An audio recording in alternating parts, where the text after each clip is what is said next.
Yeah, I mean, look, this is my metric. The amount of prosthetics on the face of the dwarf are inversely proportional to the amount that you want to fuck them. All right, so you're saying you being aware of the special effects is happening your own lust for each of these dwarves. I think they made the fuckable ones. They were like, they're just humans that are shorter. They're not.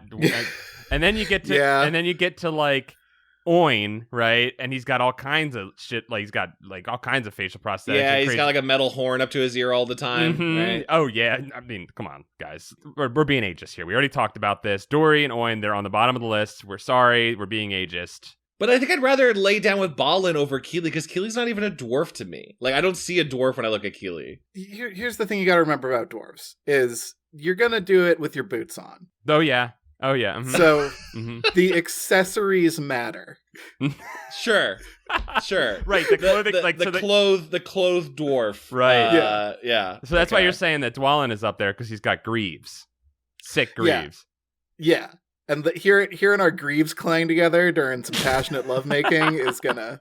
But Dwalin's greaves, that's like cold feet, man. They're gonna be uncomfortable in bed. I'm thinking about like rubbing oil on Dwalin's bald head and just like kissing it, and just like it'll be okay, Dwalin. Because also he's like, I'm a human size, so he's smaller than me. Oh, okay, fair. Yeah.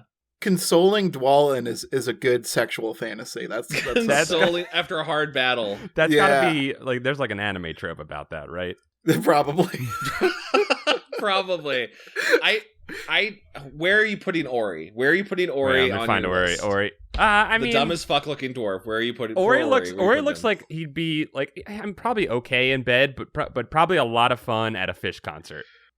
Okay, by the way, I'm assuming like this is like not just a one-time tryst. This is a like, who are you going to love for the rest of your were life? definitely, Chad, forming relationships because you talked about tenderness with most of these people. Yeah. Oh yeah. Ori, I feel like you fuck once and it's amazing, but you're like, I can't make a thing out of this. I can't introduce fucking Ori to my friends. My parents would be so disappointed. My friends would be so disappointed in me if I brought Ori over. No, you were shifting into Ori's friend group. You're changing your life for Ori. I'm certainly not doing that. I mean, that he's dropping down. He's going down with Oin and Dory. He's officially down to the bottom with Oin and Dory. I put Bofer up there pretty high, honestly. I think he's got a bit of mischievousness, you know? Yep. He'd be down to like sex and drugs together kind of thing. Like he'd be, you know. And I think Bofer would support any lifestyle that you would want. Like if you were like, I am going to be an artist, Bofer would be like, I got your back. I will work hard for us. Yeah. See, as we talk about this, I feel like Dwalin's the hottest one. Like, yeah, right. Dwalin, is it Dwalin or Dwalin? I forget. I defer to you. I forget. Kevin. Yeah, the Dwarf Master will make the final verdict here.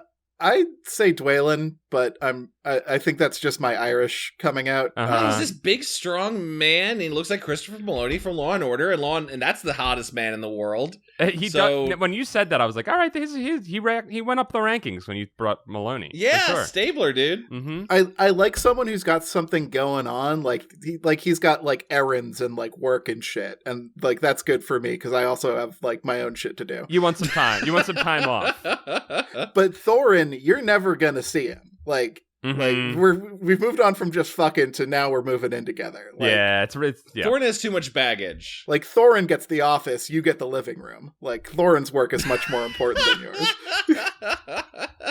How about like I would be non-sexual roommates with like Dory and Nori, like two old dwarves. We just hang out. We have tea. Yeah. Oh, that'd be cool. Also, I'll be honest. I can imagine anyone listening to this episode, they're like, "Wish the fuck dwarf is goddamn Nori." You gotta pull it. Nori's got a crazy hairdo. Hopefully, at this point, you've pulled up an image guide. Yeah, we'll provide a chart with this episode so you can kind of match it. We're going to provide a MASH write-out of which dwarf do you marry and where do you live. It'll be like, you guys know MASH, right? Oh, of course, yeah. But we're gonna it wasn't just a regional thing. No, we know. Oh, I know MASH. That was. Many lives were fated by that game, where the game prescribed what you were going to do with your life. I mean, yeah.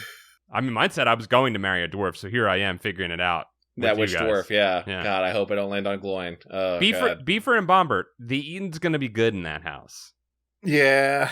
Yeah, that's a good life. You're going to have a full larder for sure. Can Beefer and Bomber just be like my two uncles and I just live with them? I'm like you're saying, like with Dory and Nori, like we're getting like odd couple situation here. Yeah. Well, their names rhyme too or play off each other. So it's just like, well, of course you guys come as a set. Right. I mean, whichever dwarves you pick, you're going to see the others at like the Christmas party and like work holiday events and stuff like that, right?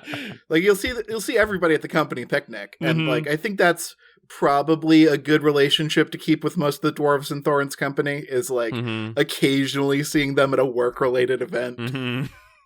Except for Thorin. Is this somehow the least palpable opening to a podcast we've ever done? I don't know. Maybe it's great. I think this is the most palatable. Yeah, I think you got to be like, if you're here for Goosebumps, you're probably here for some LOTR talk, which I think the ratio of LOTR talk has skyrocketed since Kevin has joined this podcast full time. Yeah, I'm sorry. I'm into it. I mean, I'm here for it. I feel like I don't have an outlet anywhere else to talk about this shit, so you guys get most of it. Let me just close by like I've been staring at Kili. I've been staring at Kili for this whole conversation. Andy Samberg dwarf. No, sorry, Feely's Andy Samberg. Sorry, Feely is Kili's hot dwarf or conventionally attractive dwarf. He's poster dwarf. Besides, I feel nothing for this. But I feel like what I would do is I would start him off with a really gross beard, like a really like grody. You're gonna give him glasses, is what you're saying. Yeah, I'm gonna give him glasses. You're gonna she's all that him. Yeah, but like it would make sense if like he met Elf Lady in the movies and like he had a gross dwarf beard and they kind of hit it off, but she didn't really like get it. And then like maybe his beard is lit on fire in a comedic moment and he has to shave it off. And then she's like, "Oh." I like this so much more than what they did. I think that would be hilarious and great, but you couldn't like hold out for a whole movie with this very attractive man in a gross like prosthetic. They could have cut an hour and a half off the movie if they just did it that way, Kevin. Yeah, but also how cute would it be if like most of the dwarves? I don't think like Dwalin or like Thorin get involved, but like if a bunch of them were all like, we're gonna make over Kili, and it's like makeover from Clone High, and they just kind of like do him up, and like so that Evangeline Lily Elf will just be like, oh my, who's that new dwarf? That's Kili? Balin has like rustles in his pack for a book that's like Guide to Courting Elvish Maidens. Yeah. And while they're in prison, maybe it drops out while like the elves are walking away, right? Like with all their belongings when they have them in the prison, and like one elf slips, very un-elf-like. And that's really cute. And it falls into Feely's Kili? Which one's which? I can't remember anymore. Exactly. Kili. Falls into Kili. Yeah. God, naming conventions are tough. And he reads that in jail and figures it out, and he's like, oh, and he shaves off the beard. I'm just sending you guys a picture. He's looking decidedly like Aragorn right there. That's all I'm saying. Yeah, that's it. He's just a human. He's not a dwarf to me, and that's why I didn't enjoy it. Okay, fair. But like the thing is, that is what apparently at least one elf finds the Aragorn look attractive, so why not two? Yeah. Oh wow, I didn't think about that. Did not think about that.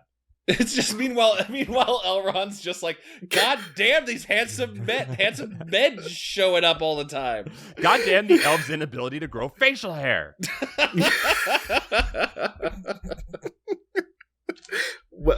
Welcome to Goosebuds. Welcome to Goosebuds. I think we're in. I think we're in.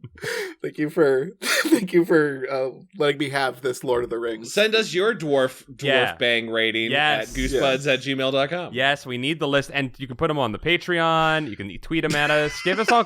We want to know your ratings. We need to know your ratings. Yeah, maybe we can like rig up a tier list. I'd love to see a tier list. I'd love to see a tier chart, and I'd love to see maybe a March Madness type of bracket system. I would love all of these things that I definitely am not going to do myself. Yeah, we'll have like other categories like beyond fuckability. We'll have like good roommate. Right. We're never gonna do this now. It's become too complex. But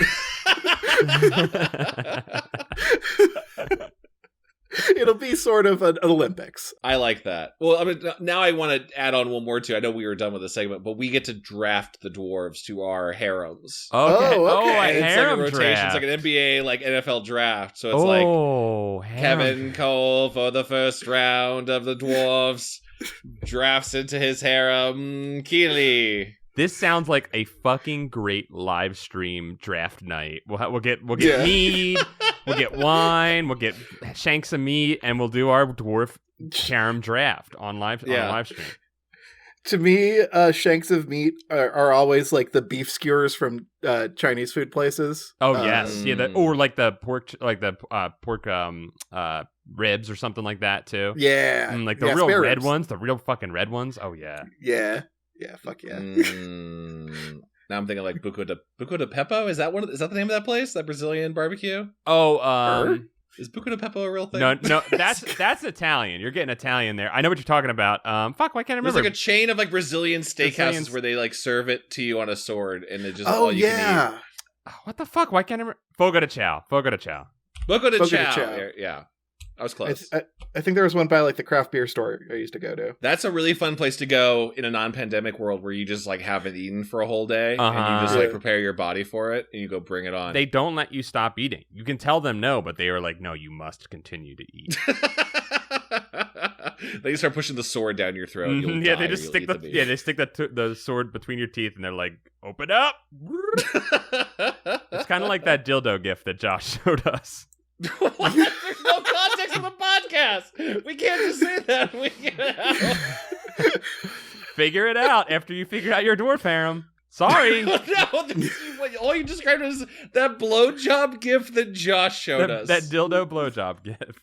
Just Google dildo blowjob gif. You'll get it. I'm sure it'll be the right one. Sure. Oh my god. Okay, fine. That's a dangerous call there, Paul, but sure. It's just it all depends how dangerous you're feeling today, dear listener. Tweet at Paul Ritchie if you Do not found the tweet gif. me the gifs. So, speaking of eating things, guys. God damn, sorry. So sorry. I got us in there. You got us in there. We're in, just baby. The way like that dildo went down that man's throat. Just God damn it. I was like, I can edit this out. I can definitely chop this down so we don't have to field 1,000 questions about which dildo gif we're referring to. We've interweaved it so deep now into the conversation, I think, that it's unedible, I think. We'll see. I mean, if you take it out, maybe it's something we provide to the patrons so they can enjoy. They're like, no, thank you. They're like, we do not want to know. We need to upload this extra content. We already have so much work to do with these dwarf harems, and now we're looking for the dwarf bracket. What am I doing? This is a homework-heavy episode. The Blob That Ate Everyone is our book today. Welcome to Goosebuds. Welcome to Goosebuds. Welcome. I'm Paul. I'm Chad.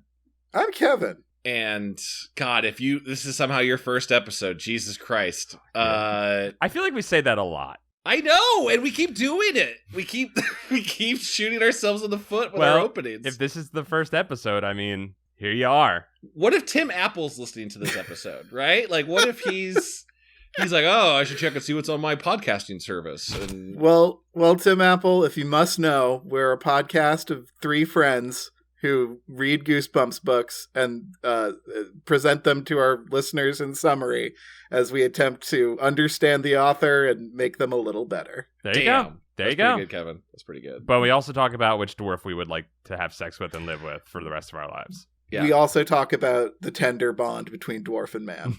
The special connection. The Blob That Ate Everyone was a book. Oh man, great cover, awesome cover, amazing cover, easily one of the best covers.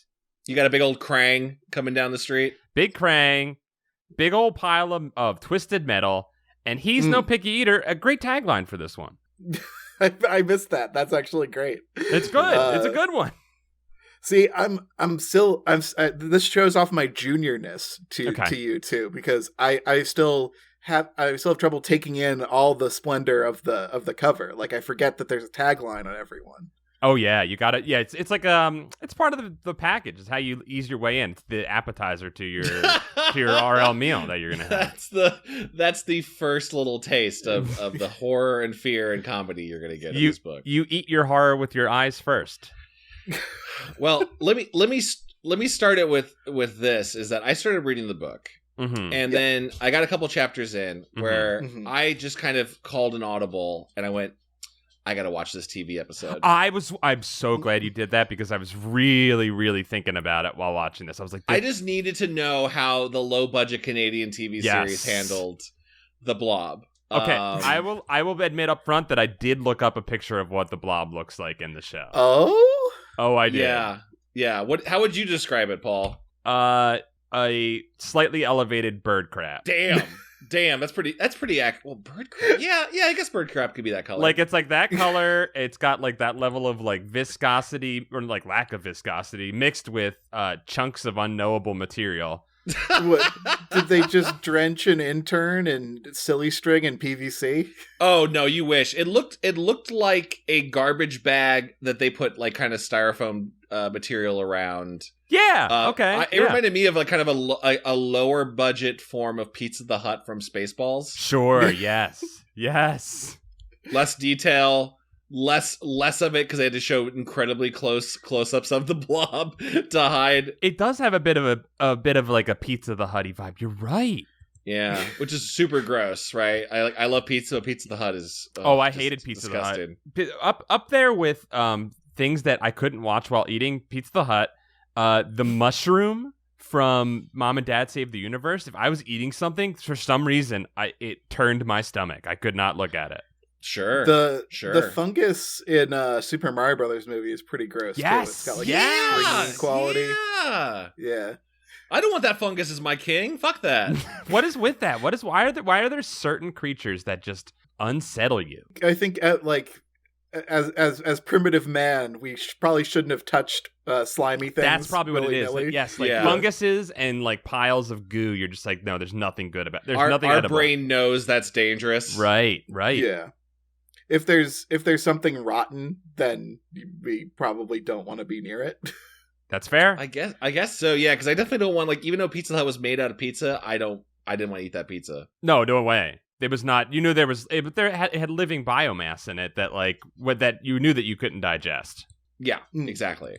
It's sort of interesting that like we like sour things at all because that like the ability to taste sour was probably developed to like weed out like which foods were rotten or gross, and we were like, exciting taste. I think it's maybe is sour the death taste? Is it the like death? Like to RL, yes. Sour is definitely the sensibility for it. Yes. Is it the like smoking cigarettes of taste?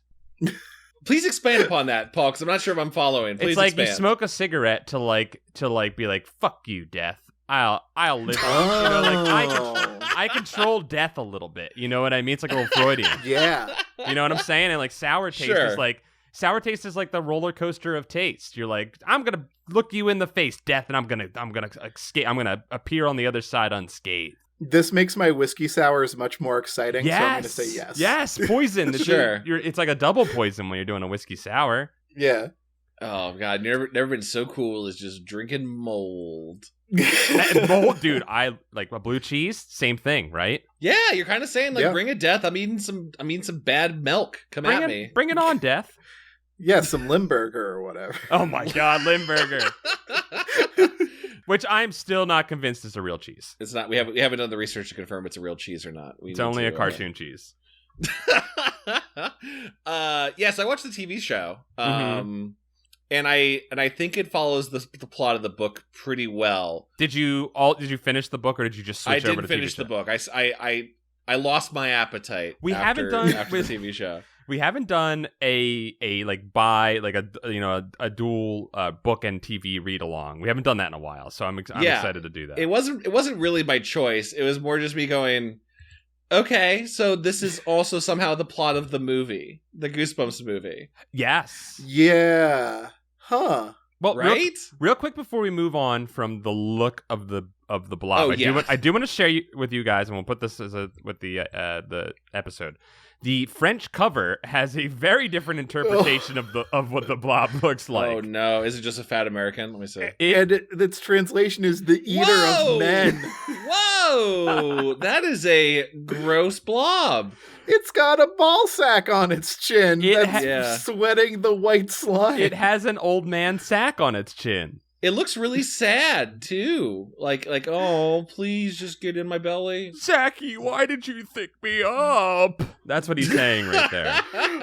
Guess I gotta. Zachy said so. That's what Zachy. Fucking Zachy. Fucking Zack. So Zack's our main protagonist. Yep. Who likes to write stories. So instantly we know this is an autobiography. This is RL as close as we've seen in an insert into the books, possibly. Yep. Our story actually begins much in the manner of Legend of the Lost Legend, with a little tale within a tale that's actually more interesting and better written than the rest of the book. It's good. It's a good one. Yeah. And it has a RLism in it. I landed hard on my elbow and knees, so that's canon that exists in the world as a writer's a writer's term, like a I don't know, like a motto or sort of not a motto, trope, almost, a trope, maybe, yes, a trope, yeah, right. I liked how Zachy uses like the 3 stars in En Medias Res intro. Like he like starts us in the middle of the action, and then he does like the 3 stars very writerly, writerly. Yes. I didn't notice that. He mixes up the timing of the work to give us a little promise that things are going to get good. He takes half a page to promise things are going to get good in the page and a half that he writes his story on. Yeah, the story is I believe from the TV show the same thing, right? Of like he is writing a story where they just encounter a blob and the blob eats them. Yep. Like the TV show, it actually worked better than you would think because the episode just starts immediately at 60 miles per hour. The blob's there? Yeah, it's kind of the blob. They don't. It's strange. There's extra details in it. They're just in a basement. Okay. And they're like, oh, hey, Zack, what's this box? I wonder what's inside this box. It's a secret lab experiment. And then it's just a box full of worms. Okay. Like just like normal worms. They show them. They had to get worms for that shot. And then without any provocation, just I guess kind of like a graboid tongue shoots out and just starts like trying to eat Zack, and that's your cliffhanger. You're like, wow, I mean, from the box of worms? The box, but like you saw the box when they opened it, and it was definitely like an inch deep of worms, so you're not really sure where the blob monster was hiding in it, right? That's nitpicky, but it just really escalated to like Zack just being like his leg devoured by like a graboid tongue. And it looked kind of cool. How do they explain it? Like, was it actually happening? So it cuts to commercial and it cuts back, and then Zack's like reading the story, like, and that's my story. And he's holding up like a one loose leaf page to his friends at school, and they're like, yeah, I guess that was pretty good, Zack. And I was like, honestly, yes, for my opinion, I didn't really like it. That would be incredibly confusing to come in like. After like whatever 90s commercials were in between that intro and that's my story, I would have lost the plot entirely. Yeah, but it's kind of like the closest the show had been ever to. Oh, maybe like kids die in this. Maybe this is an actual horror show. Right, like the closest to faking us out, like the books typically do. Yeah, it's funny that like one more layer of magic circle makes that okay. Where it's like the kids can't die in our story, but if they die in a story within the story, then that's okay. Kids can be maimed as long as they write it down, as long as they wrote the maiming down. Oh, dude, that's such a fucking true thing. It's so not to talk industry stuff too much, but the amount of times like we'd have like a note on Troll Hunters, for example, of like a standards and practices note of we can't have a kid being threatened with a kitchen knife. But meanwhile, that same kid could have a troll saying, "I'm going to rip your spine out," and play jump rope with it. Like, and they're like, "That's fine, that's okay." What's the thing called? Repeatable behavior. Yes. That's what it is. Yes. Yeah, it's repeatable behavior. And I get it. It's you can't have a troll in real life because trolls aren't real, apparently. But it's still kind of a strange like. When you have general common sense, you're like, one of these two things is not nearly as scary as the other thing. Right. I feel like that exists because it's easy to enforce, but it probably has no basis in like actual psychology. Yeah, all it takes is like one kid, right? It's like that story of like the kid who goes into the refrigerator in the 50s and like it locked shut, so now all fridges have latches or whatever. Whether that might be a true story, I'm not sure. But that's what it is. listen, it all comes down to, can we get in trouble in court for this? And that's about it. So there's this extra filter level. Sorry, Paul, please continue. It's fine. So they come out from the other side of the commercial break after learning about Gak and cheesy blasters or whatever you learn about in the 90s. Yep. All the commercials. For some reason, sorry. Yes. Gak, Yak Back, Moon Sand. Cheesy blasters from 30 Rock. Cheesy blasters, Go-Gurt, whatever they got. Yeah. Ack from Billy Joel. All that stuff. Ack was a hot sound then, wasn't it? Why did they not get Billy Joel on that? He could have sold a lot. Gak. Oh my God. You ought to know about ack. Wow. We just retroactively made ourselves millions, guys. Retroactively?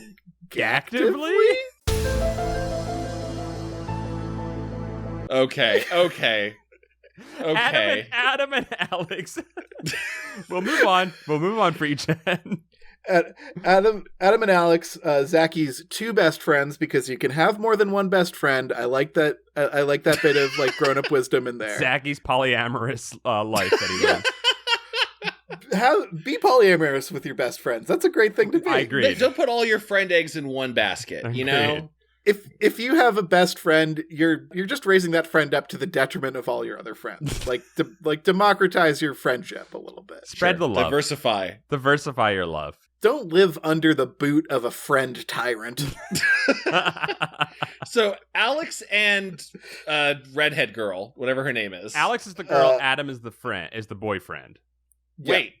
Alex is Zack's the boy. Zack's the main character. Alex is the girl. Zacky's our main character. Alex is his best friend, who's a female, and Adam is his best friend, who's male, who really is not a good friend. Although he does give him the harsh criticism that maybe he needs to hear for his stories to get better. Yeah. You need to have constructive criticism, and it was really the way Adam's like, yeah, it didn't really work for me. It's an okay note. You should usually offer a suggestion to way to fix it, but that's what Zack needs right now. He does. Like, I thought you guys would go a completely different direction on Adam, because one of the notes is Adam says he could write a better story, but he never does. That is such a good line. It's such a good line from RL, because it's basically being like, you're all talk. You piece of shit. Yeah. Like, like someone was all talking like, I could write a better, like, and he's, you know what, RL? You're fucking right, dude. You walked the walk. It's true. We criticize RL a lot on this, but have we written a Goosebumps? Nope. No. I'm trying to think. Have I? No. I had to do a lot of self-reflection reading this because of that. You were totally on point with that, Kevin. But that doesn't mean Adam's critique is... No. Well, it is a bad critique. It's not helpful in the least, but it's a true feeling, and, now Zachy has to process it. Welcome to making anything. Maybe, and this thing, I know Zack's a kid, but Zack's a bad writer in this book, so it's hard to root for him, and that's not fair of me. That's not fair of me at all. He does a terrible job at the end, which we will get to. His writing at the end, you know what, actually, maybe a good writer in the sense that he followed... Kurt Vonnegut's advice of make your main character go through hell. Sure. But doesn't work out quite well for him in the terms of survival. Yeah. Well, sure. So Zack and Alex, they've written a story. And then as they're just like walking back from school one day, there was a terrible storm that destroyed a city block. Like a lightning storm took down half of a square. It absolutely fucked up a town that did not know or choose to believe in lightning rods. I guess so. Yeah. I guess so. And not good fire safety. No. So they're walking back from school and they're like, oh, hey, this store burned down. Let's go in there and just loot the place. And here's where Zack really shines, because like normally our main characters are kind of like milquetoast or just like kind of annoying, but like Zachy, he's a bad boy. He's a real bad boy. Yeah. He sees a do not enter sign and he says, I'm entering. I'm going in that place. That's for me. I also want to show you guys what I know it's a low budget TV show, the version of the burned down building in the Canadian TV show. Let's hear it. Please they're trying, right? They're trying. Yeah. It's just like 3 wooden walls put up in front of a normal building that is totally fine. And Zack going, whoa, this is such a burned down building. It's really funny. Oh, cool. I need to see a picture of that. A little snippet. I saved some screenshots as I was watching this. That's good. That's really responsible of you, Chad. Yeah, it's really good. This is just what the burned down building looks like. And it is a library, with like a wooden porta potty in front. Okay. With a caution tape, like, oh, that's the wrong thing. I put that in the wrong Discord. Never mind. That is the Goosebuds Discord. And this is what you get when you get to be in the Goosebuds you Discord. Get random images dropped in. You just announce it? Where'd you put it? I put it in the music sub. I don't know why. I'm drunk. I don't know. There you go. Kevin, I'm giving you the hardest episode to edit. Okay, yes, that is absolutely a makeshift structure. That is just, I get it, they tried, but it's just they go into this wooden flap door opens up like, wow, this whole building got burned down by lightning, huh? All right. Why do they feel the need to stick to like the specifics of the plot when it doesn't serve their production schedule? No, the lightning has no importance to the story whatsoever. Yeah, like make the monster a dude in a suit if you can't manage like a giant like pulsating heart beast, or make the store that was struck by lightning, I don't know, give it like severe water damage like your mom's living room or something. Like, whatever you need to do. Yeah. A kid only wants to go into a place that's fire damaged. I don't know what you're talking about. I just remember thinking water damage. No, you're gonna get my sneakers all ruined. Yeah. I was just kind of thrown by because it seemed like such a big deal that like it felt to me like half the town had burned down from this lightning storm, and so I'm like, well, that's gonna mean something, right? Right. Where, like as Zack in a couple chapters uses his magic typewriter to summon a lightning storm. I'm like, the previous owner did something with the typewriter, and that's like doesn't matter at all. Yeah, they set up some stuff in there because they go into the shop, right? It's burnt down. They break in, and then Zack, even battered to to the bone, decides he's going to steal a typewriter out of this place. Just stealing. He's just looting. This kid's looting. You're right. He's just there's no like this has been abandoned for weeks. This is like a fresh business burned down. It happened last night. He's like, I'm taking it. I'm like, kind of kicking small business while it's down there, Zack. Yeah, right. Well, also, we don't even know what the business was, I don't think. I think it was just... Antiques. It was an antique store. Antiques. Antiques. Oh, because antiques are spooky and mysterious. He doesn't even qualify it as, like, well, they're going to get insurance money for the place, so, like, they're covered. He doesn't even say that. He's like, they already have spending their whole deductible on this. I bet we could totally take this for free. They're covered for looting, so we're actually doing them a favor. Yeah, I don't know if this happened in the book. In the TV show, they're looting, right, in this darkened room. Mm-hmm. And then a woman dressed like Miss Cleo from the telephone ads. What is up with that? She shows up in the book, too. And it like, okay, you think, right, like, okay, this will be a character that will come back later to explain, like, how the typewriter became cursed or whatever. No, it's just like, a woman shows up dressed sort of differently than I guess a person in this town normally dresses, and then leaves, right? Well, this is the town's only non-white person, so therefore they're magical, right? Yeah, I wanted to bring that up because in the book, the first line to describe Mrs. Carter is her name in the book. The first line to describe her was she was African American. Whole sentence, and I think in the 90s, that might have been a woke and inclusive way to do things. Like, that was what white people helping looked like. Mm-hmm. So, but today that would not be cool to do. Yeah, it's just weird, and she doesn't even come back as a character. And the weird thing is, they have her show up, look for the kids, I guess, create a little tension, right? Yeah, and then she gives up, and then another lady surprises them. Who was there the whole time, and she gifts the typewriter, which we haven't even touched on. Zachy touches the typewriter and is instantly electrocuted. Blue flame shoots around. Blue flame shoots around his entire body. He gets fantastic forward. That was anime as fuck when he went like full magical girl. Like you could see like the barriers of time. Yes. I could definitely hear the Yukio like going off. And Alex says he splits in two, which I don't even know what that means. I'm assuming that one part of his body went one way, like his outer dermis went one way and his skeleton went the other way, and we saw both of them in writhing in the electric fire. Sure. Maybe? In an earlier cut, apparently he screams, "My dermis, my dermis!" But they cut that for some reason. They really shouldn't. Did they mention it in the book? Again, I was just like, I know I'm like really hammering this like culturally. What would you even call this term? Like using a non-white person as just a placeholder for mysticism, whatever that magic. I think magical minority is the TV trope. Magical minority problem. Yeah.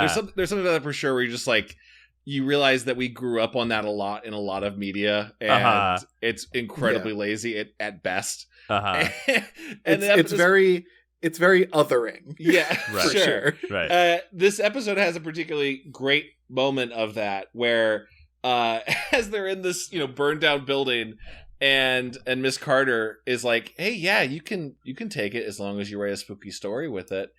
With a knowing grin, and the kids are like, "Okay, cool." And then they leave, and then the camera goes back to linger on the props department's only tribal mask they could find. What the? As I put it in as if just to kind of suggest like magic, right? Magic. I think we don't get anything like they There's say nothing that in the typewriter about it. No, in the book he just gets magical electric. Miss Carter shows up, leaves, and then another lady shows up, scares them, and then it's just like, I thought that was Mrs. Carter. No, it's a different woman. She's got blonde hair. She's got blonde hair, and that's all that is. She's just referred to as a blonde-haired lady. Another lady's there. She shows up, and she's like, I think the only reason she shows up is to make it so that Zachy doesn't actually steal the thing. He gets away with it. Yeah.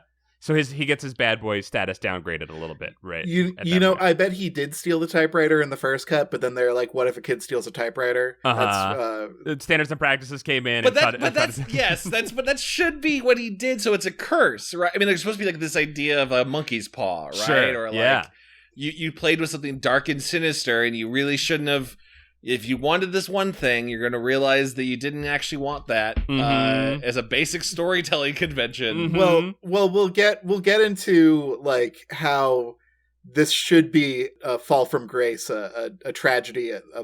This should be all about hubris. Yeah, the hubris of the author for sure too, right? And they twist that to be a hero story, and then they neg on that at the very end. Yes.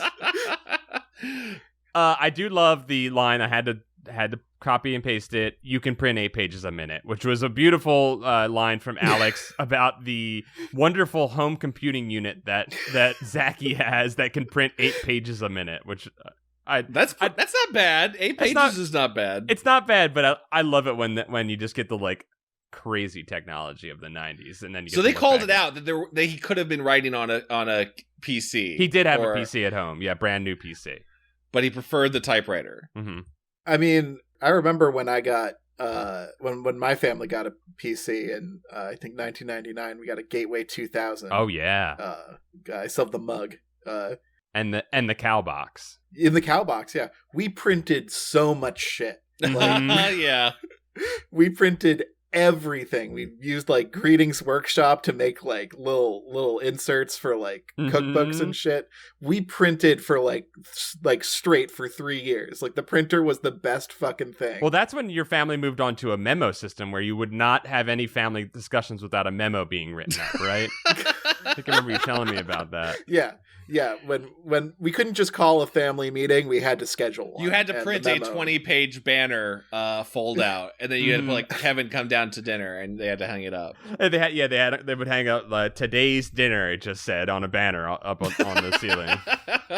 And I'd sip my black coffee as an 11-year-old, and I'd be like, "Who co-signed this? This is not. I can't fit this in. I should write a memo about this. Your last email." So they take the book home. They take the typewriter home. Mm-hmm. Yeah, and with a pen. Oh, sorry, with a pen. Yes, they are gifted a spooky pen as well. What does that do in the book? Nothing. Absolutely fucking nothing. Because that didn't come up in the show. I don't remember that. But it pads out an extra page with worthlessness. So. Okay. So they show up, and I'm sorry, but I had to to quote this, because the parents in these books tend to be like relatively unremarkable, right? Like, sure. Occasionally we get like a good goof here and there, right? Like we got the mom recently who in the Sluglins episode who the loved hot sauce, the hot sauce mom, sauce mom. We had the great parents in the Battletown episode who were really sad, the very depressed parents. The father who kept thinking of ending it on his ride home. But usually they're pretty unremarkable. But this one's great. They come home with the new typewriter.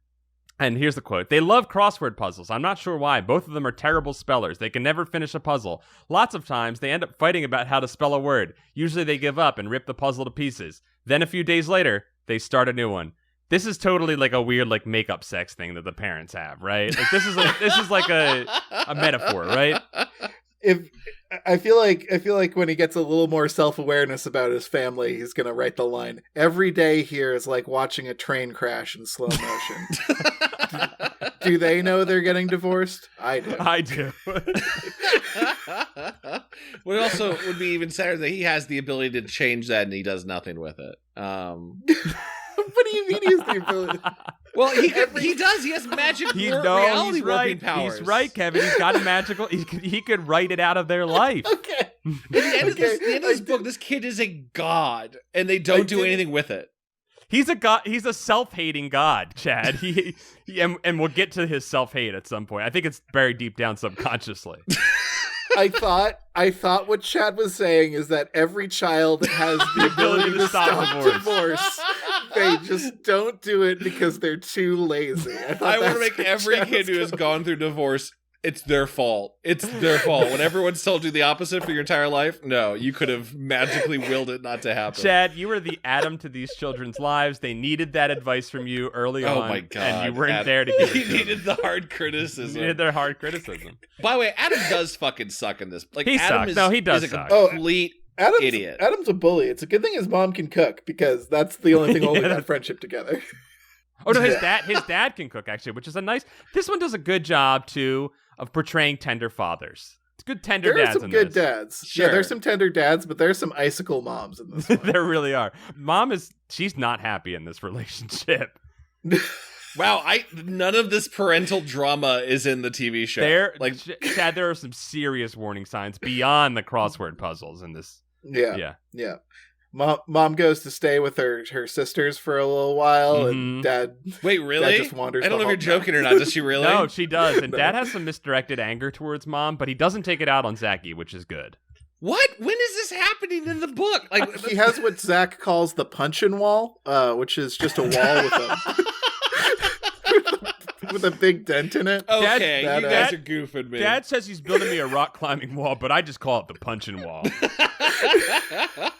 First hole in, did it. Here's what I remember happens next, is Zack just starts like, he has his friend over, and like any good friend, he's like, hey, do you want to just watch me write, I guess? He does that in this book too. He does this in this book. He's like, let's just start writing a story. What's a good start to a story? I need a good first line. Mm-hmm. It was a dark and stormy night. Yes. And lightning starts to crash. Mm-hmm. This is where we have a big dip, as far as I'm concerned. And we spend a lot of time establishing whether or not this typewriter is or isn't magical. Right? Yeah! RL proves it by showing us, right? He shows us instantly there's a dark and stormy night, storm starts, right? We're good. Yeah. But for some reason, Zacky, despite being a stone cold bad boy and very anti-rules and a cool guy overall. Like all writers are. Totally true, Chad. Like all writers, total bad boy. Is so dense. He cannot, like, Alex spends Kevin pages, right, trying to convince him that he is controlling the world with it was this so typewriter. long. It was so long in the show too. Like, just they kept trying things. And Alex bought it, right? Alex believed, but Kevin, I'm sorry, Zacky didn't. Wow. I'm sorry, Kevin. You are the bad boy of my life, though. I know. You make me so crazy sometimes, Paul. What else do they try? They try Zack Zack's like, there's a howling wind. Mm-hmm. Does that in the book. And the show makes sure that every time he types, you get dramatic slow-mo of the keys being punched and typing out on the page. The wind howled. I imagine it's like the typewriter in Resident Evil 1, right? Yeah. It's that level of tension. Okay, cool. A little bit like that. All typewriter is in caps in the book, so he's always shouting as far as I'm concerned. Yep. Or being a dad on Facebook, whatever. I was gonna say his father taught him how to type. Yeah. He has this line that when the lights go out, his dad brings up candles and stuff, and he's like, I bet all the famous horror writers write by candlelight. And I just picture RL like sitting in his well-lit, like fucking fluorescent study. LEDs just raining down. His dark wooded study with plenty of beautiful light. Yep.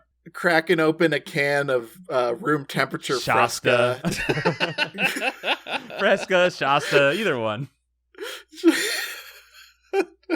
And being like, what'll scare the children today now that I've set the scene for myself? Well, it's about 4 p.m. Better get to sleep. Daylight's running out. Better go to sleep. I love that so much. I love that line so much because it's just RL being like, I bet all the horror writers write from their sedans because they can't go in their house anymore.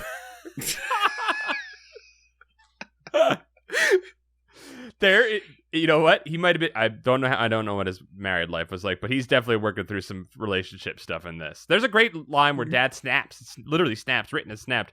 Your side of the family doesn't need a sense of humor. They're already a joke. Damn, yeah. Dad. Damn. Wow. Wow. None of this was in the show. I missed out on some family drama. Oh yeah. That was heavy. That was like, oh man. That's when Mom decides to go across the street and not spend the night at home. Yeah. She's gonna go spend the night at her friend's house or something. Mm-hmm. What? Like, wow. Mm-hmm. I mean, a crossword is a good way to test the strength of a relationship. It's true. Are you guys goofing me? Like, is that actually in the book? That's a line. That's a line. It really happened. That's a line. We're not fucking with you. Wow. Okay. And the punch wall is real. The punch wall is also real, and he did master the first root of the first 3 punches. Yes. God damn, I don't know what to believe anymore. It's just like I'm in a reality where some kids typing on a typewriter. Should have read the book, Chad. Should have read the book. There's very little parental drama in this one. It's really like the bulk of the TV show is the let's just keep testing the magic of the typewriter, and Zack being, refusing to accept it. And it culminates in both this and the book. I'm pretty sure they type like there was a knock at the door. And then they run down there and there was no one at the door, and they're like, duh, because you didn't type that there was anyone on the door. You just typed a knock. And I think they just typed like Adam came over. Yeah, Adam teleports over, and he immediately is like writes off, oh yeah, I was just wandering around in the pouring rain in a t-shirt and I showed up here. Yeah, that all makes sense. Just forgot why I came over. There's a weird detail in the show where it seems like they kind of tried to do both, where it's like they type Adam came over, Adam's suddenly there in the rain, but he's holding a teddy bear. Okay. And he's soaked, and he starts kind of blabbing how he was like headed to his sister's room. And then like it's not clear if he thought that when he was opening the door, he thought he was going into his house and then he teleported, or he just like, and then, I don't remember why. I just wanted to come over. So it's a strange, extraneous detail that like feels like it's something, but it's not. Here's how I know that the Canadian team like fucked up by giving Adam a teddy bear. Okay. Adam has no empathy whatsoever. He does not give a shit about anyone's feelings. Yeah, he bullies. We skipped over a scene in the book where he bullies Zachy in the hallway of their middle school by sticking a mouse in his in his locker. A live, tiny, scared mouse. Yeah. No empathy for the mouse. Double torture. Yeah. And you know what? Stuffed animals are a way for children to practice empathy and self-care. Yeah, so. I took it as like kind of like, oh, hey, Adam talks trash, but he's also a soft boy inside. He, at night, he also gets scared. There is none of that in the book. Giving him a teddy bear is sort of a jab at him being like, haha, he's secretly weak. Yeah, it might read that way for sure. Mm-hmm. You don't understand teddy bear culture, my friend. That's what I'd say to these people. Yeah, so they summon him. They summon him to They summon Adam, and they summon Adam. And he's like, I don't know why I'm here, but I'm here now. Mm-hmm. Adam, once he's over his summoning sickness, wheels up the stairs and starts like typing shit on the typewriter. Like, there is a pink blob monster in the downstairs, waiting to eat fresh meat. And they're like, oh no, the magic typewriter did it. But as readers, we're like, well, Adam didn't get zapped by magical blue lightning. Oh, so you would already realize that the magic was inside Zack all along? Yeah, I did not think that he had the magic inside him all along. I just assumed I saw everything else coming. The writing up a revenge tale, it getting out of hand, the typewriter being lost. I saw all that coming, but I did not actually expect him to have the power inside him. I mean, if I'm a cursed wizard manufacturing reality-altering antiques, I would have a 2-factor authentication system, which clearly holds up here. Well, the fact, so like, yeah, we're jumping to the kind of twist, but really, again, nothing much happens other than they just keep testing it. Yeah, they just test the thing out for a while. Dad does some tender shit where he tries to like support his son, who he knows is scared of the dark and stuff like that. They go into the basement after Adam writes the line about the monster being in the basement wanting fresh meat, because Alex is like, we're going to prove that this thing is really doing this. We're going to go in the basement, we're going to see the monster, and it's going to be proven that... Let's wait till we did the one that could kill us. Let's go do that one. Yeah, we'll prove it. We'll prove it with the absolute certain death one. Is there a premium on typewriter ink here? Like... Yeah, what if it's the ink that's cursed? It could be that. And then I got $1 million.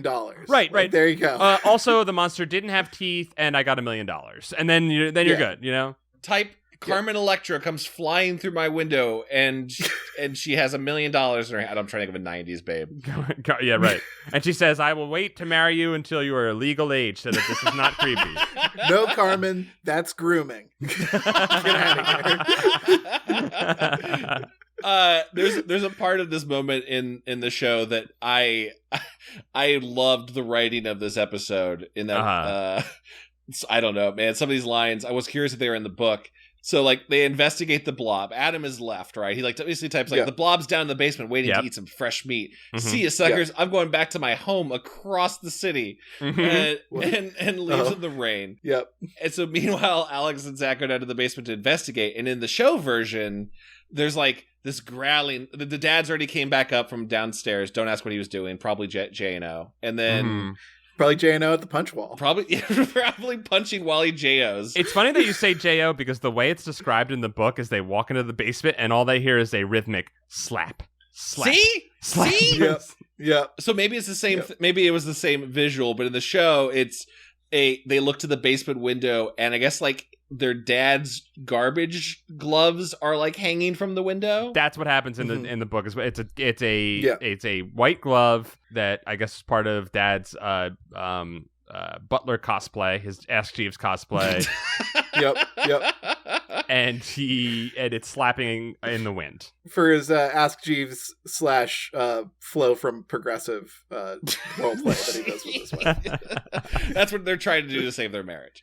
And sexy brands are the only thing keeping them together. Yeah, and they hear the voice going fresh meat, and I guess they're supposed to think that the gloves are the blob or something. I don't know. And then Adam pokes his head out in the window. He secretly had gone into the backyard and was like, "Gotcha." Yeah, I don't believe it. And Zack has this burner line where he goes, you're pretty funny, Adam. You should be on stage. Or you're really funny, Adam. He's like, yeah? He's like, yeah, you should be on stage. Really? You think so? Yeah, the type of stage that leaves at noon. What? Oh, that is an incredible burn if you live in 1880. Yeah, it's like a stagecoat? That's what that joke means, right? Yes. Okay. I What? wasn't sure first. What? Such a weird old man burn. And then Alex turns and laughs and goes, that was a good one, Zack. I was like, no, it wasn't. It wasn't a good burn at all. What the fuck? I mean, we get "you're pretty funny looking" in... Yeah, we get that classic joke. So they must have punched it up. They're like, we got to come up with a better one. Adam doesn't show up in our basement scene. The unfortunate masturbation noise is the only scare that we need. And then they run out of the basement, and and the lights come on at the last second, and they see this glove slapping, and that's it. And they're like, oh, the typewriter must not be magic after all because Adam typed on it and it didn't come true. It must have been all coincidence. Yeah. Time wipe. So in the show, Zack just cuts to the next day where he's just like, well, everything's fine. I'm writing my news story. The blob ate everyone in the video store, and he's talking to Alex on the phone about how like great the story is, and she's gonna come over later. Does mom have him go to the store? Mom is not in the show. There's like not a mom. There's a single dad at most, probably. Okay. Well, mom sends Zachy to the store to get food, which he thinks I'm gonna get some Pop-Tarts as well.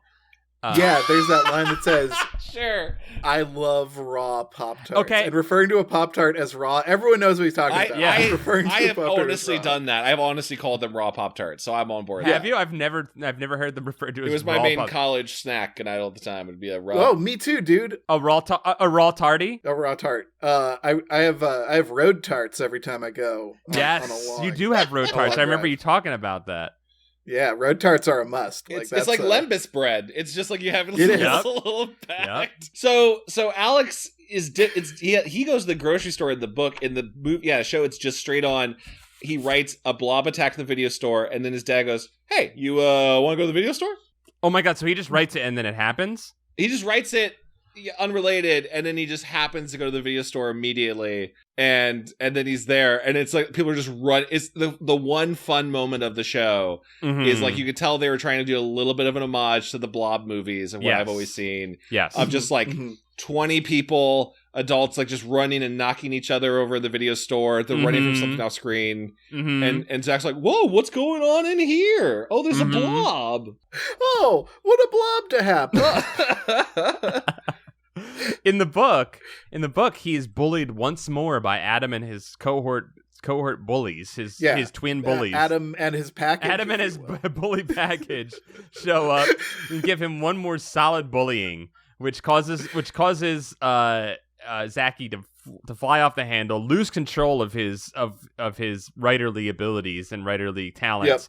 When he goes home and he fires from the hip, doesn't even first draft, just fires off a final draft, hits print screen, and it sends it out into the universe, and then that's when he goes into town again because he forgot the Italian. Wait, what does he write? Does he write like Adam died? What does he? Yeah, we get there. We get there. Yeah, But this is where RL dips into like maybe selling writing to kids, being like, hey, if you have a bad day, sometimes like making something stream of conscious style can be very therapeutic. Yeah. And then eventually you can sell it for money. Sure.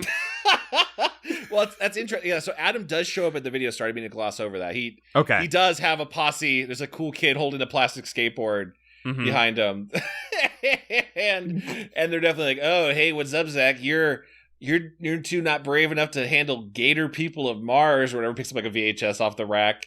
Damn, they're negging him on what he'll watch? Yeah, and it's just really like, this guy's your friend? I'm so confused by this. He's not a good friend. He's not a good friend. And maybe he dies differently, but like, so as the blob attacks, Zack just kind of like wanders over to it, and it's like kind of a fun design. You see a little bit of a mouth and teeth. It's a little Aubrey 2 from Little Shop of Horrors. Not nearly as good. I wouldn't dare insult the puppeteering of Little Shop of Horrors by comparing this to it, but sure. Yeah. And Adam just kind of like wanders over and goes, "Yo, what's that? That's so fake. Is it like animatronics? Is it a balloon?" And then and he just leans into it and just gets eaten, like the guy from that alien movie Prometheus, just leaning in. Leans into the facehugger, right? That's basically what happens to Adam, is that Zachy is like biking or running full tilt away from the store after seeing the monster, after two policemen try to rescue him because he rides in the town and the town's under attack. Similar situation as to what you said, Chad, where there's the blob scene is happening, the people are running, and two cops are eaten by the monster. Yeah, Paul, did you also notice the part where the cops couldn't have guns, so they're beating the monster with nightsticks? It was like the walkie-talkies in E.T. I was like sitting there, I was like, come on, just shoot the thing. It's so fucking stupid. It was so stupid. They beat on the blob, it eats both cops, and he goes, oh no, I remembered, I wrote that. Oh, that's so fascinating. Okay, first off, I love that a cop's getting eaten by a blob. Great. Yeah. Wait, that kind of explains why the cops don't have guns, because he probably only had like media to tell him what cops had. And so he wrote the cops as having he wrote the first cut or the second cut of E.T. where the cops just have walkie-talkies. He wrote the walkie-talkie line. That's so interesting that he does it, because it's there's the exact same ADR line in the TV show. By the way, half of Adam's lines seem like they were recorded by another kid. It's really weird. I love when that happens. It doesn't match his voice or body and her mouth at all. Yes, that happens all the time, because the kid must have just been so bad that they were like, we're gonna just mumbled the lines or something. And while Adam is being eaten, and you see him go like, the way they sacrifice someone at a Gwar show, I don't know if that reference ever makes sense to anyone. Yes. Is how Adam's being eaten by being fed to the puppet monster. Mm-hmm. And you just hear Zack's 80-yard line going, oh man, it's because of the typewriter. I wrote this. And it was like, that's so late for you to realize. It's so deeper into the story. He has a moment where he's like walking toward the monster being like, I made you, and like hoping to have like kinship with the monster. Cool. That was cool when he was like becoming a god for a brief moment there. Yeah. And then like all parents, he lost control of his child, and well, actually what happens, it's even stupider than losing control of his child. He's running away from the blob, and he's like, oh no, I wrote this, and I wrote that he comes to my house, and it's like, Zachy, what are you doing, man? What made you... Again, he's following the Vonnegut rules properly, but no, not in this instance when you're trying to get revenge. And then he goes, oh no, I also wrote that I fall off my bike, and he falls off his bike. That part's great. Wait, like ahead of time he wrote that, off my bike. Yes. But you could argue that it's the typewriter that's making him forget these things so that he can go through with it. Or is he trying to fulfill his own destiny? He's like, if I break from what I wrote, my power goes away. Right. Like the reason why he can go through all these things is because he wrote them going that way. Mm-hmm. And he goes through with them anyway and doesn't try to change fate because the typewriter makes him forget. We're giving this too much credit, for sure. Yeah, I think for sure. I think Zachy's just an idiot. Oh, that's way simpler. Yeah, I like that. So I know you have a different twist in the book than what the show had. So I want to let you guys describe like the book. Yeah. So Adam gets eaten in a similar way, where he walks up to it. And he's like, "Oh, it's a balloon," and then he gets eeten. Right? Why would you think it's a balloon? Like, it's just like, why would you? Sorry. Well, Adam dies. Mm-hmm. Zachy and Alex go back to Zachy's house where he tries to finish the story. Mm-hmm. And reverse the 3 murders that he caused. Yeah. Which I thought was like great and dark that he has three lives on his conscience. Zachy kills 3 guys. Zachy kills 3. Love a Goosebumps with a body count. And he goes back and he's like gearing up to write, but the keys on the typewriter are jammed, which was foreshadowed by his dad. Oh, he oiled up he oiled them, and he said, watch out, you got to take care of this thing because the keys, they'll jam on you if you don't. And he actually foreshadowed something. That's good. I will admit with this one, I think Arl did a good job of using all of his scenes, pretty much all of his scenes, besides, again, the 2 people in the store, in the antique store. Every character and scene does set up a purposeful thing later. But also the pen, which we brought up, which does nothing. It is just if he had to write the ending, like the typewriter broke, but he wrote the ending by hand with a pen. He tries to do that. He tries to. This is the In Bruges of Goosebumps, and it still sucks. Sure, I'm not even going to try to question or challenge that one. Sure, accept it, Chad. Excited, Chad. But like they do a similar thing where you think the pen is going to be a payoff, and then like it's not actually a payoff, even though we have other like reflective paths later. Anyway, the pen does nothing, and the monster eats the typewriter, and then it eats the pen, and then it eats the pen, and it's about to eat Alex. But that's when. I guess this is when Zachy realizes he has powers, because he remembers that when he came home with the typewriter for the first time, that he saw it in his room glowing an electric blue, similar to what happened to him when he first touched it. Yeah. And he says, wait, maybe I have the power within me. Maybe the writer was in me all along. and he thinks the fucking thing to death, and he's like, I did it, and everyone lived happily ever after. He brings Adam back to life, but not the two cops. Yeah, he does, and that's fucking awesome. That made me like Zachy more than anything. Paul, before we reveal the mini epilogue, what is a fucking epilogue? Yeah. Oh well, yeah. I mean, so yours has one too, right, Chad? Well, mine ends, I think, before the twist epilogue. Like mine has the exact same. Mine, as if I have ownership of this TV show episode. The TV show episode has the exact same thing. The Blob gets to the house. I know he wrote it, so it's reality's bending. The Blob got there surprisingly fast for a blob monster, and eats a typewriter. There's no pen at all. Zack has the exact same realization as they're cornered in the bedroom that the Blob's going to eat them, and I think for their attempt at the blue flame effect, they did this like tiny little blue electricity over Zack's hair that made it look like he's going Super Saiyan God. Oh, I love that. Yeah. Not nearly as cool as you think, but that's what it was doing. And then the Blob just kind of shrinks down to nothing. Was it kind of like the effect that we did in Spooky Squad with the glowing hands, that like hand drawn? Yours looked way better. Okay. Yours looked way better. Dang. Was that Nick or Sam? Sam Hall did that for us, yeah. Nice. Shout out to Sam Hall. Oh yeah, Sam and then like the Blob just becomes Adam. Like it just shifts back into Adam and he's like, "Oh, I'm alive. Where am I?" What? Wait, what? So it just Adam was the Blob the whole time? I mean, he doesn't even do the narrative thing of like, I am a writer, stringing it together. It's literally just, he closes his eyes, his hair goes Super Saiyan blue for a second, and then they watch without any lines as the Blob just shifts into Adam. Okay. And Adam's like, and Zach's like, I have the power. And Adam's like, what power? And Zach's like, forget it. And then both kids go, you wouldn't understand. They laugh. Adam looks back kind of confused, and it just cuts to credits. That's the end of the episode. Wait, that's how it ends for you? Wow. Okay. So in your book, your show that you wrote, Adam Zachy remains a god. That's cool. Yeah. Chad, we're going to tell you how the book ends. But you have to understand, Paul and I are not coordinated enough to like tell you this and have it be a lie. Yeah. This is actually what I think I might have read this on the wiki, but please hit me. Yeah, please. The final reveal in the last chapter, after the words "they live happily ever after," and then having a chapter after that is a nice little bit of dark humor. I like that. I chuckled. I breathed out of my nose a little bit. We shift perspectives to two monsters who are writing the story of Zachy, and one of the monsters complains that he didn't like the ending where the monster died. It was too sad.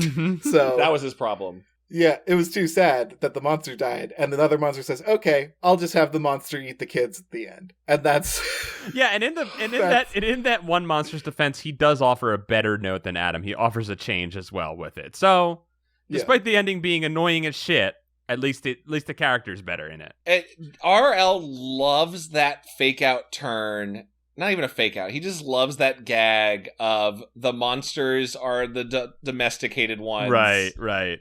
Whatever, you're reading Mummy News or whatever the ending of the episode is. I mean, Glasshouse's Chad, GDT loves that shit too. I know. There's merit in it. No, but what's annoying about this ending is it implies that none of the kids were real. So there's not even like the horror of the fact that the kids are going to be eaten by the monster, right? Because the kids aren't real. Like, it would be better if like somehow this were like the Blob. I don't even know how, I'm trying to not be an Adam here, and I'm trying to offer a note of fix. I do have an idea of how I would. Okay, let's hear yours, because I don't think I can think one up right now. Okay, so get rid of the final chapter. Just throw it out, burn it. Okay. Like we don't need that twist taking away literally all of the tension of the book. Yeah. What it had anyway. So Zachy has been bullied throughout this entire story, and his one defining trait is that he's a scaredy cat. He's not brave. He's got to end the book by growing and doing something brave. So what I would have him do is when the monster eats the typewriter, Zachy knows he's got to go in after the typewriter and finish the story inside the monster's belly. Oh, hell yeah. Oh, he dives in after the typewriter, like Agent K in Men in Black. Right, he goes into the belly of the beast to finish the story. Yeah, yeah, yeah. And so he like dives in and like while being if I'm doing it dark while being devoured by the gnashing teeth and like grinding orifices. Sure, while he's bored to death, Kevin. Let's just say it. While he's bored to death, the ending is hot. He just writes the end, and then the monster disappears with him inside of it, and he is taken with it.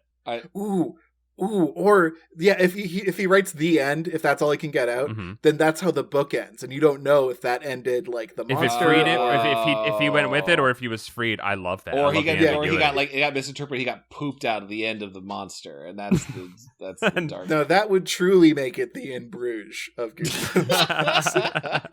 It's weird how either version of this, the Blob. I almost want to defend GDT for a second. In that, okay. Well, like just this is why nitpicking at this like plot gag at the end of the monsters are writing a book is I guess it's funny. Is I don't believe that there's a dimension where a monster wrote a book about human children that don't exist who write a story that create blob monsters. You know what I mean? Like, The perspective of the narrative is in a world where blob monsters, that doesn't... It's in the perspective of a narrative where blob monsters exist, they write stories, and they have developed postmodernism, where they write a story where they are the monsters. It's almost, not to reference Prometheus again, it's almost a Ridley Scott blob is writing about the origins of like humans or something, and how humans, these ancient engineers, birthed the first blob monster via a cursed typewriter, and then the blob ate the humans, and that's, I guess, their origin myth. Like, you know, I'm trying to like think about the perspective of the author. I love that. Makes me real mad. That makes me real mad. I choose to believe that that's the reality of this. Yeah. I don't know if any of that even made sense. I'll soften on the ending if there's more stories within the Blobiverse. Sure. Well, apparently, so like I was reading up on the Wikipedia page, and the Blob shows up in the movie. I forgot about it, but so does he? Yeah. So Slappy releases the Blob because he said, "I'm saving this one for you, RL," and RL has Zacky's ability in the movie to summon things with his writing. Is there any way the author of those movies, the writers, like made that a perfect choice, or was just the Blob a great cinematic visual of it devouring? I remember it takes away like the amusement park that they're all hiding in the last part of that movie. I think that this book is the keystone. It is the through line of all Goosebumps. I think this is the armature with which the Goosebumps universe resides upon. Aww. This is the snow globe that holds the universe together. I like that. I like the through line, and also it does help explain the parallelism of this is kind of exactly what Jack Black's character and the main boy in the movie deal with. Yes. We think the typewriter's magic. It's not the typewriter. It's Jack Black, R.L. Stine, but it's not just him. It's also now you, boy. You can also write the story. Yeah, very similar. So I would say it's okay. 6 try it. I give this one a 6 try it. Yeah. Blobs can be so scary, and like gelatinous cubes and D&D is like one of those terrifying monsters. I agree. A blob is really scary, and this is called the Blob That Ate Everyone, and it only eats 3 people, so that only upsets 3 me. people. They could have eaten more people. Yeah, definitely up the body count a little bit. Good start with like 2 cops and an asshole. We were off to we were rollicking along at that point. I feel like blobs are scary because they are like a swamp that hates you. I love that. It's like drowning in the swamp, but you know the swamp fucking hates you. It's that fear to me of a good blob monster is that fear of when you're a kid, how everyone always like, hey, if you jumped into a pool full of Jello, would you be able to swim in it? And I believe that you wouldn't, that you would just suffocate stuck in like frozen stasis inside Jell-O. Have the Mythbusters ever tested that? Because I feel like that's a prime myth. I feel like YouTubers have tested this. The blob monster is like suffocating, or drowning. Yeah. But also murder. Yeah, it's a cool monster they don't do much of now, I think, right? Like, I would love to see a new The Blob. Sure, go for it. I don't think I've seen a blob monster in a long time. Where was that in the... You remember when like Universal Studios was doing like the Dark Universe? We got Johnny Depp as our Invisible Man, and we're doing Bride of Frankenstein with Angelina Jolie. Where was there like... And we got Nick Nolte. He's going to play the Blob. Yeah, when did the Blobs make a comeback? What the hell? The Blob should show up. Well, I mean... Perverts have been working in the margins to make sexy Blob a thing. That's true. Oh, you're right. The hardworking perverts of America and Japan have been in the lab developing slime girls to tempt people towards sexy Blob. You're right. So you're right. That's the problem. We sexified it too much. I know. We just need Blob Twilight. That's all we need. Well, here's the thing: we're approaching the sexification of vampires again with the new RE Resident Evil vampire lady. So is that going to neuter the vampire story from here on out? Is that going to de-blob? Are we going to lose the blob? You know, like it's going to be like a blob situation? Because the vampires are taking up, they're going to steal the attention back away from blobs. No. The vampires are going to go the way of the blob because we've sexified the blobs, like Kevin is saying. The hardworking perverts have made blobs too sexy. So now the hardworking perverts are making vampires too sexy. Like Twilight almost got us there, right?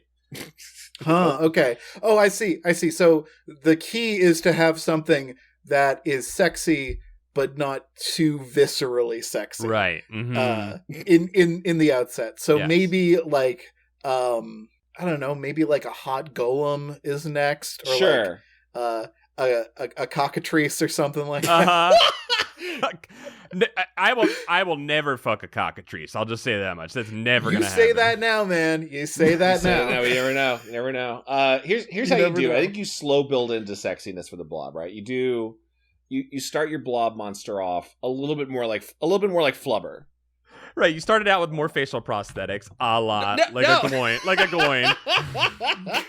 To the dwarf, so Paul's like, I don't want to fuck. That's got a fake nose on that blob. It's got a big old fake nose. That's not attractive. Call me when the blob looks like Feely.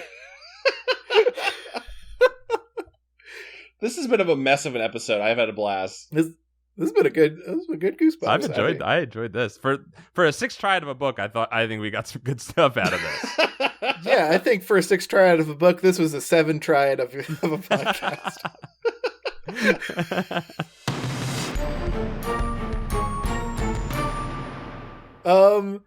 Do we want to talk about all of our wonderful things we have to promote? Sure. Kevin, promote all of your stuff. Okay.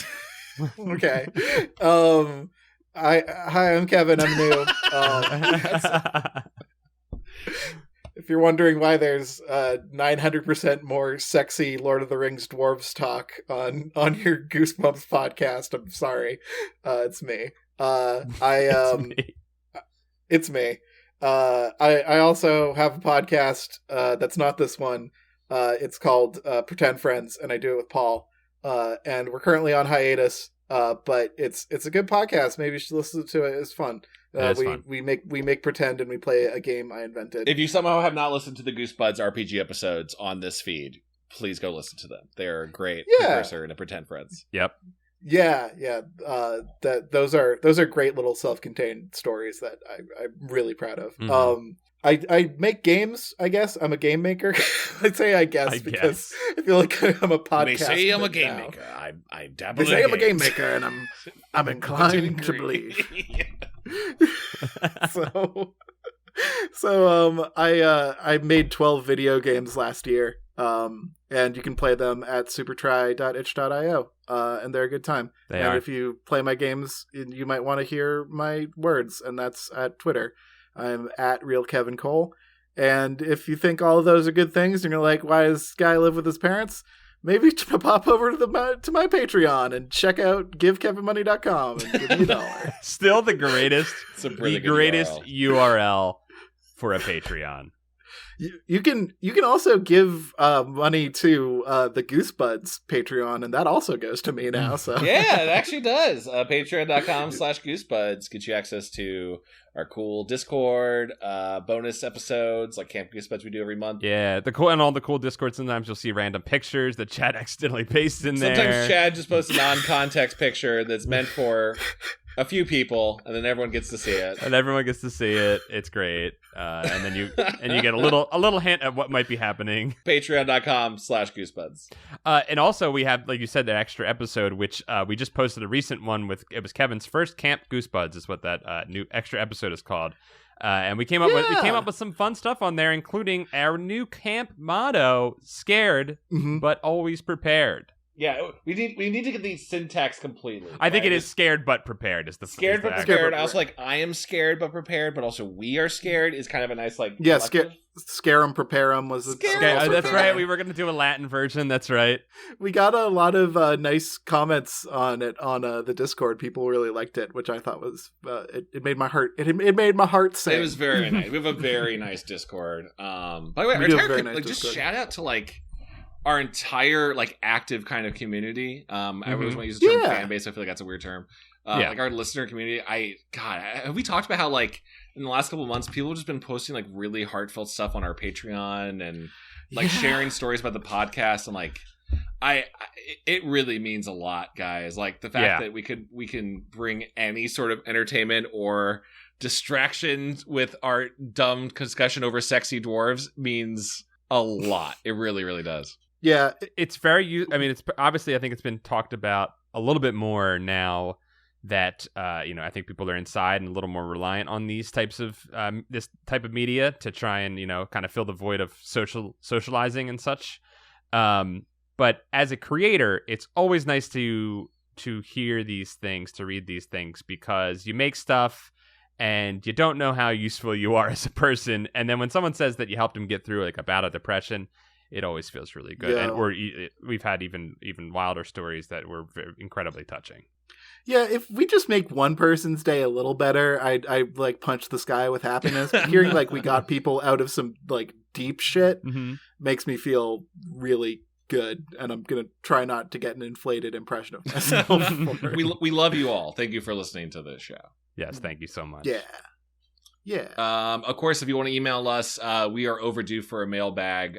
We need to do very soon, but you can email us at goosebuds@gmail.com. If you want to check out our merch, goosebuds.store. We're already working on some fresh new items, but if you want to check out the tasty ones we have right now, get them while they're still there. And we got some cool new artwork coming for this. Oh god, the new album art is looking so sick, guys. I'm really excited for that. Anything else? I mean, like, Paul, you want to share like what you got? Paul. I got nothing going on. What are you guys talking about? Paul, you got what you always got going on. You got some of the best episodes of Continue show I've seen. I do. Yes, I do think Continue is we've really taken to being even more inside boys than we normally are. Some good episodes. Yeah, you really got the e-girl thing down. Yes, or whatever it's VTubers. called. We are VTubing like crazy. It's actually a lot of fun. I miss doing it in person. I miss editing it the way we used to in person, because it's always fun to edit ourselves into silly things and into the game and stuff like that. I do miss that, but I do think it's taken on a little bit more of a podcasty vibe for these online episodes, and it's kind of fun in a different way, and I really like it. I've been enjoying the intentional or unintentional running gag now of you reading a very long video game code to Josh or Nick. Oh yeah, and their brain just breaking. It's been very good. Yeah, that was such a good gag. It's gonna be wild because you'll I think you're probably about to pass 50 episodes of we're probably at 40 now, right? I don't know. It's approaching a year. I know that much. I think we started because when the pandemic hit in March of last year. VTuber episodes 50 VTuber episodes. Yes. When it hit last year in March, we had a couple episodes in the can already. It's probably in April you'll pass like the 50 mark. I'm taking a look right now. It looks like the first one we did was the 13th of May. So in mid-May, we will have hit a full year of online episodes. God. And I bet each of those video games shines like a star in your head, and you could remember each one of them. I remember all of them and all of the distinct things that we talked about during each episode.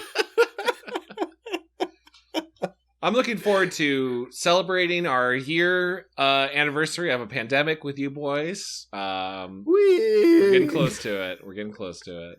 Hey, Chad, I do want you to talk about what you're doing too. But I do want to say, Chad, when we're talking about the appreciativeness of our listeners and our friends that are on the Discord, I do want to say I really am appreciative to have some good buds to talk about this stuff, because these episodes do keep me sane as well. It gives me something to look forward to on a regular basis. For sure. Love you guys. Love you too. Love man. you guys. Love you too. All right, now I'm done being a tender dad. Chad, tell him what you're talking about. I mean, I don't know if I can share anything that's not breaking an NDA right now. I'm working on some secret stuff that'll hopefully see the light of day. You know, you never know, right? You work on this industry out here is like you work on something for over a year, and you're like, maybe someone will see this. I hope so. You were on late night. You were on late. Oh yeah, I should plug. If you had on the official on the podcast, yeah, thank you, Kevin. Friend of the podcast, Layden Gray, who was on a couple of recent episodes ago. She had me over on her podcast, Layden Night, with Brian Weck, who you also might know as Ninja Brian from Ninja Sex Party. A very chill podcast, and came up with a very good set of gags about dragons fucking cars. And, that's right. And Red Dragon that I'm not often proud of my jokes, but that was one where I was like high-fiving myself. That was a pretty good one.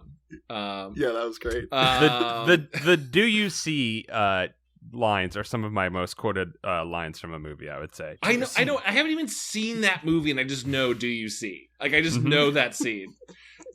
Poor Philip Seymour Hoffman just glued to a chair, having to look at a slideshow of cars getting banged by dragon. Cars getting banged by dragon.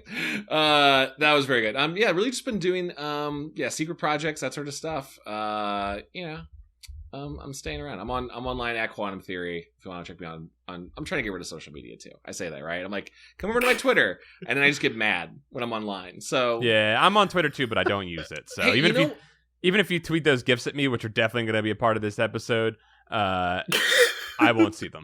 Hey, here's something you should go check out. My partner, girlfriend, Heidi Butler, did a very cute papercraft short she put up a couple days ago called Teddy. I retweeted it. You can find her on Twitter at @thisisheidiB. I haven't seen it. Send me that. It was something we were gonna do as a horror short with an actual like camera and set and props and everything, and the pandemic hit, and Heidi had the great idea to do it kind of as a papercraft animation style. And it's very cute. I love the style. I watched through it a couple times, and I thought, thanks, it was awesome. Kevin. Yeah, it's a first of many, and please go give it a shot because it's cute and a little spooky, as it should be.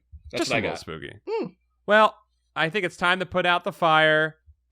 We'll be back with some more buds and spooks and six triads soon. See you guys. Bye, everybody. Bye.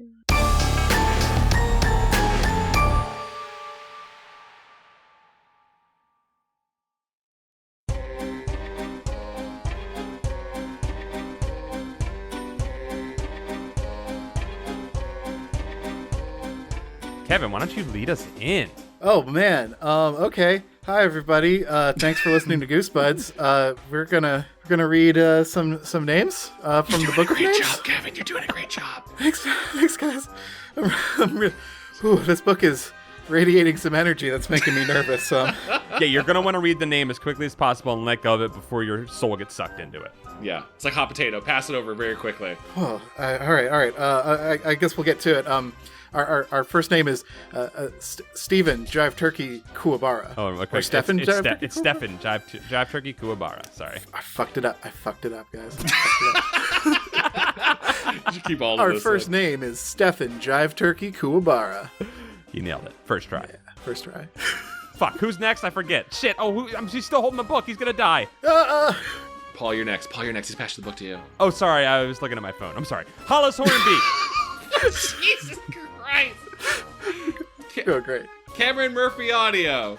David Cron. Mickey C. Clayton C. Buddy Morrill. Elcade. Mel Gibson. Jim Greaves. Michael McDowell. Josh Robertson. Nathan Dolezal. Mike Lanteri. Danky McStanky. Zang Keith. Aaron T. Strunk. Dango Twists. Victor. Afshade. Stealth Bates. Brian Wells. Centicles. Joseph Miranda. Scott Colopy. Robert Moon. Becca McWilliams. John Keaty. Third Sergio. Damn, that's a fast pass. It's one word. Patrick Reynolds. Jennifer Britton. Clay Castle. Miguel Pardo. Christina Doling. Jason Crooker. Calf. Snaggy. Reinfected. Maddie. Gregory D. Warren. I'm sorry.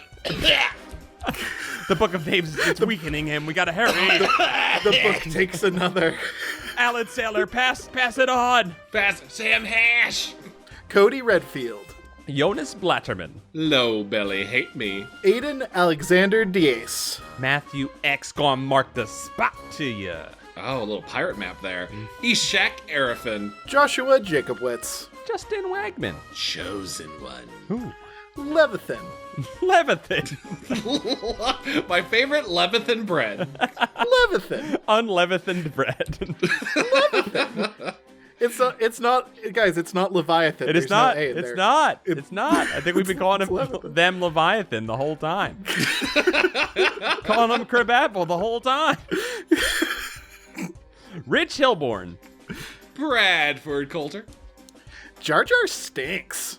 No. Jar Jar slinks. Oh shit, Jar Jar slinks. Okay, now it's cool. Kevin's personal opinion about Jar Jar just came out there. Jar Jar got slinked. I kind of like Jar Jar. Jar Jar's okay. Sorry. It's okay. Jonas segment. Cardboard Walk. The John D. and Catherine T. MacArthur Foundation. You nailed it. Maloyster. Brock Graham. Carl. How did this work out perfectly? Hey, Paul, pause for a second. I got to get something off my chest. I think I love broccoli. Wow. Good for you. I hope you have the courage to say that to Broccoli's face. That's good. That's a great realization to have. Tell Broccoli how you feel. Now, here's the thing. Can you eat it raw? Do you really love it? It's good for you. Up in Champ. Joe Gorman. Paul Grasso. Trans rights. Fuck yeah. Taylor Dierks. Joe, remember to save early and often. Scott. Real talk, Joe. This week, I told my girlfriend to save early and often, and I even added Scott at the end of it, so you're welcome. It's surprising how many of these names are burned into our brains Yeah, right now. these names get lodged in our brains. Just like Elusive Koala. Blake Alvarez. Alicia Grafe. Trent Davis. Trendy Moron. Brooke X. Corey Shelley. Jesus Christ. It's always good. Christian Van Skeever. Yanni Markovina. Jeremy Lowe. Space Tiger. Connor Church. Vincent Modica. Luke Canoodles. Heath Robinson. Joe. Zach Connor. Hugh Bolin. Zambambino. Brian Hobgood. Patreon_donator, yo. Yep. Hey, Patreon_donator. You want these called out, right? You want these grammatical. Oh, absolutely. If you Okay. write it as one word, you got to say it fast. If there's an underscore, we're going to read it. It's canon. It's the law. It is law. It is book. Joe, single quote, quotation, spooky digital ghost, single quote, quotation, Tierney. God damn it, what have we started? Jordan Lockwood. Valhalla Black. Foolish for Deborah. See, Kevin does not challenge himself to say it as in one breathless attack upon the name. Foolish for Deborah. Tom Witham. Kevin Hamilton. Andrew, oh man, what are we gonna do with all these ding-dongs in America, Jadzak? We're going to eat them. Ding dongs are delicious. Are we the ding dongs? Ooh, I loved it. Yeah. Are we the ding-dongs? Lord Cornwallis. John the Howling Eye Duda. Love that Paranoia Shop reference, man. It's very nice of you. Nathan Remick. Vivaldi. Elizabeth Steenweg. Cardamom Birkenbino. Had to center myself in order to say that right. Andrew Evans. Nicholas Johnson. I get this one. Oh my god. This is a pillar. This name lives rent-free in my head. I so say it all the excited time in real life. Oh man. Okay. Daddy's happy apple boy. Oh, you did it. You did it a great honor, Kevin. You can't say that name without a smile. Eric England. Or England. Reed Stubendick. Joey Evans. Stupid, sexy Spencer Flanders. People named Chad aren't actually like what you assume, so... I want to know what that means. I do too. There's a lot of ways to interpret that. What does it mean? Goon Cahoots. Care-wise Gamgee. Carly Sarnowski. Dylan McCann. Buff Cat. Sean Minogue. Swaggy YOLO Squire. Oh yeah, that's another one of those rent-free. Cameron Hansen. Used to say audio, I think. Yeah. That's Cameron. You're thinking of Cameron Murphy audio. Oh, I'm sorry. We got a lot of good Camerons on this book of name. The Camerons are lumping together. Sorry, Camerons. Love a Cameron. Best character in Ferris Bueller. Cameron shall inherit the earth. Yeah. Mm-hmm. The purest character from Ferris Bueller, so you're in good company. The best character. Yeah. Wiggle it. SNES Dash He Chalmers. did SNES. I was wondering what he was gonna do. He said SNES. I'd say SNES or SNES or SNES or Super Nintendo. That's okay. That's okay. Generally depressing is how I feel about how Kevin says SNES. SNES. SNES. Glenn. Chip Handsome. Matt McClellan. Etonomore. J.R. Chip. John Pigeon Hat Barber. Yeah. Ben Bohan. Alex Moon the Robot Dog. R.L. Slink. Stinklich. Dan. Chris Pittman is a bone wizard. What? Sarah Kemp. Tanya Turtle. Boss Garrettson. Bad Vibes Jr. Brett. Jonas Evan Voldson. Calamity Carl. Egg Baby. Germ Juice. Chili Dish Gambino. Nick Johnson. Juan Jalapena. Stephen Day. Caton Franklin. Dylan Eads. Keith Halcrow. Dakota Campion. Chris, every step I take, every move I make, every single day, every time I'll pray, I'll be missing you, Dom. Nelson. Oh, beautiful. It's very beautiful. I couldn't sing it because I don't want to get copyright struck by P. Diddy or Sting. Yeah. But P. Diddy would have been the first on the Oh, yeah. Mm-hmm. But a beautiful tribute nonetheless. Mm-hmm. Timothy Misodolakis. Yes. Natas. We see you, Satan. We see you, Satan. We see you backwards, Satan. Clay McCarty. Adam, you goofed. Sadie Kitson. Jeremy Bowser. That's exactly how Bowser sounds. Thank you. That's powerful. Matthew Stevens. Parker Lee. Muscles Bear. Ryan Carroll. Megan McCormick Mason. Ham_boat. Ninja Breadman. Hoodlemon. Carter Glass. One time love and it was a blast. Soon found out how to Carter Glass. Raymond Hernandez. Flamily. Matthew Sutton. Got little old moi pretty freaked. You're getting some hot ones, dude. I know, it's great. Wow. Wade Norcross. What do you mean you got hot ones? I got Patrick Murphy over here. Patrick Murphy Audio.